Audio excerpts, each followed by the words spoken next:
Good day. Welcome to the Talk It Out podcast. My name is Neal Bailey-Harper, and today I am off the cuff, talking about a little bit of this and a little bit of that. The song I'm listening to comes from a tribe called Quest, Scenario. And I've got a lot of little different scenarios I want to bring to your attention, just kind of current stuff, just to vent on them for a minute or two. First thing first, though, is the NCAA tournament. Now, if you guys listen to me on Anchor or Spotify or Overcast or Google Play or Apple, I got it right.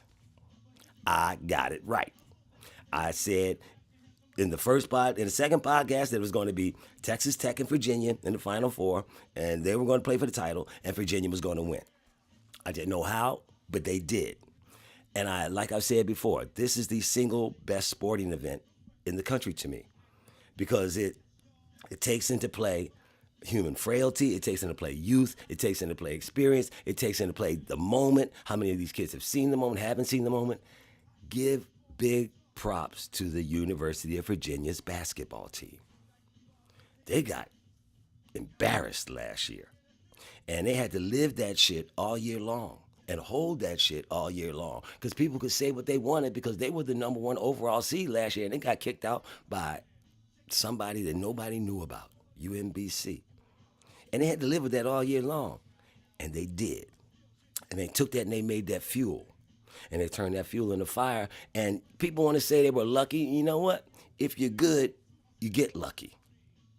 If you're good, you have a better chance of being lucky. They took advantage of every moment. And to show you how cool and cold they were, overtime of the championship game, you go 12 for 12 from the foul line. Again, that's a free shot. Hear me, Duke? Free shot. They made them all. They're the national champs, and they deserve to be. Now, take this memory with them the rest of their life. That's what I like about that. NBA playoffs started yesterday, too. My Sixers look like trash. We'll go from there. We'll see how it goes. Here's the thing about the NBA that's different from college to me. The best teams usually win. In a 7-game series, the best teams usually win. 95% of the time they win. So if Brooklyn happens to play that street ball and kick the Sixers' ass, Brooklyn's a better team. JJ Redick, do you hear me? God, somebody. Okay. Now I want to talk about the Nipsey Hussle story. Sad, very sad story as it is. And I will admit, I was not hip to Nipsey Hussle until a lot of this stuff came about. So I did some research on him, and a brother had a plan. He was very thoughtful. And first, he was a good musician. Let's not slight on that. He was a good musician, but he had a plan, and he was very thoughtful. Now, in the wake of his tragic death, you hear about all of these subtle changes that are taking place, supposedly. One other thing I will say is I hear about how people are now sharing their condolences, and these are people who are completely opposite of what he was doing, talking about how positive he was. Here's the other thing to me. Let me just say this. I know this going back as a fact. I don't know much about Nipsey Hussle, but I do know this going back as a fact. We have always tried to control, especially when record labels had all the rights to distribution on everything, before you could sell your shit on the internet. We always tried to control the type of music that was heard by different types of people. And for black people, there was only this is where it blew my mind when we got to the point where musicians were beefing with each other in their music. That has nothing to do with music. But this was the only thing that companies were buying for a long time. So we made that kind of music. Don't have to, but we did. Okay, another story. Let's see if the changes stick. I'm not going to say anything about them. I just want to see if they stick. This. Black Sheep. This or that. And that's what it is. It's this or that. I like this. See, this was in the middle of to me, rap's been 40-something years. This is right in that mid-time where you had some really good shit going on, and then it kind of morphed out into something else. But this was solid shit. Liars Club. That's my next thought. When has lying become so fucking okay? The truth has to mean something. The truth has to mean something. And if you are of the point of mind where the truth doesn't mean anything, then I'm wondering how much hope you have for yourself, for mankind. Listen, you can always say that it doesn't matter because we ain't none of us making out of this shit alive anyhow, but it does. And when we sign off on lies personally, professionally, and publicly that we know are lies, we're opening the door for anarchy. 45, our president has lied so many times. And when I see people downplay it, here's the thing too, which is sad as it seems, but all of these Republican congressional and Senate people who kiss the ass of a grown ass man telling grown ass lies that's going to hurt an awful lot of people, you will pay for this. Not personally, karma. Karma is going to fuck you because you deserve it. Because nobody wants to stand up. It's not even about standing up to be great. Nobody wants to be just good. Say the right thing. You want to justify lies because it puts money in your pocket. Wow. Hey, I was watching something on a documentary about Yahweh ben Yahweh. And for those of you guys who've been around, you know how crazy this motherfucker was in the 80s. And he started this religion in Miami, and he started making a lot of money, but he was basically a thug. He was basically a gangster. And he would go out and kill people and have his people kill people. And they were all white, so everybody knew who the fuck they were. But they had a Jewish lawyer, I believe. I knew he was white. I think he was Jewish. And he would come out and say, well, there's nothing wrong with this and there's nothing wrong with that. You know what?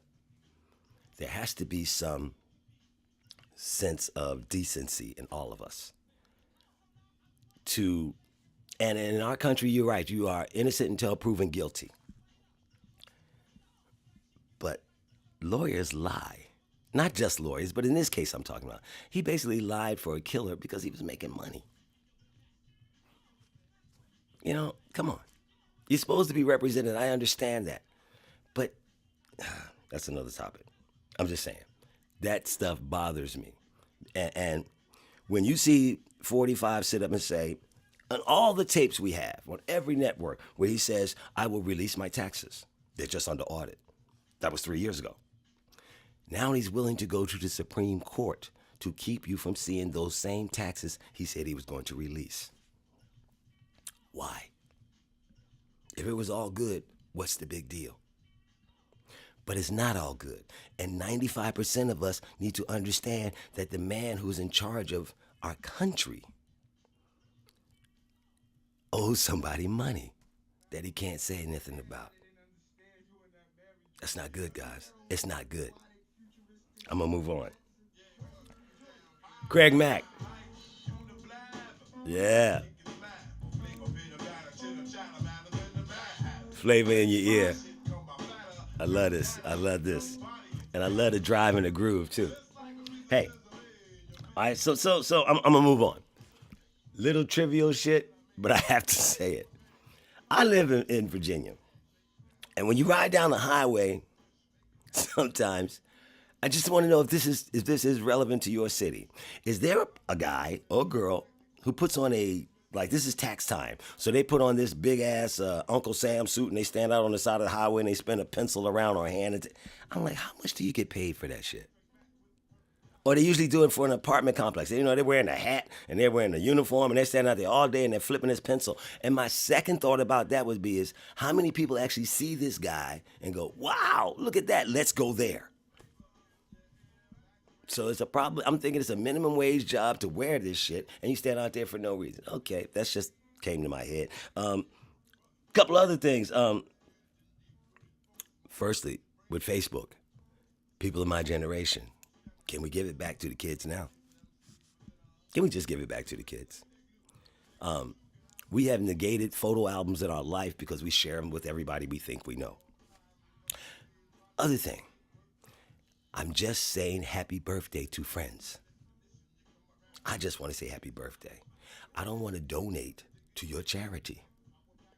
If you didn't have these charities before Facebook, why do we need to My feeling. Totally my feeling. I just don't understand that just because, what is $200 going to do for your charity? If it's your charity, put $200 to it yourself. I'm not trying to seem mean. I just want to say happy birthday to friends of mine. And with that in mind, friends of mine, I hope I hope there's nothing but good fortune in your life. And I use Facebook to talk about this podcast or to go back and forth about a sporting event live that I know a couple of guys who, and I know the people I'm talking to. I have met them. I've seen them. They're friends of mine. But I don't want anything but good for you. But please, if there's something that happens to you that's not that good and you end up in the hospital, don't put that picture on Facebook. 40, 50, 60 years old. If you hurt your knee, I don't need to see your knee on Facebook. If you're in a hospital bed under IV, I don't want to see that. I don't want to defriend you. If you're a friend of mine, I'm just wondering why do we feel like we want to put that out there? What are we looking for when we do that? Are likes really that important? And what did we fill that with before we had this? See, sometimes I purposely go back to what I did before I had a cell phone every day. Before I had social media. How did I work? If I don't use social media to fulfill something that I didn't have before, I don't know. Just my opinion. My feelings. You can enjoy it, and maybe that's the way you enjoy it. Fine. Not me. So, last but not least,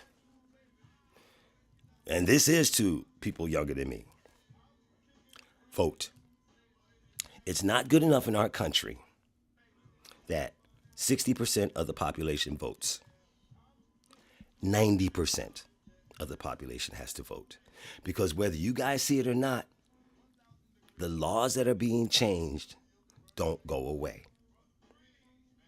And those laws are being changed to mostly affect people in need or people trying to move up the ladder or people of color. You don't think it reaches you personally? It's already there. Choose a side, vote. Everybody.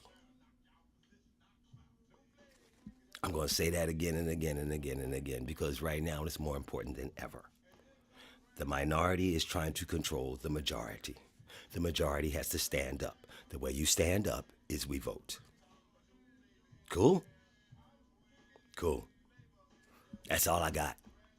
That's all that's off the cuff. Have a good day, everybody. Talk to you soon. I'm getting new flavor in your ear.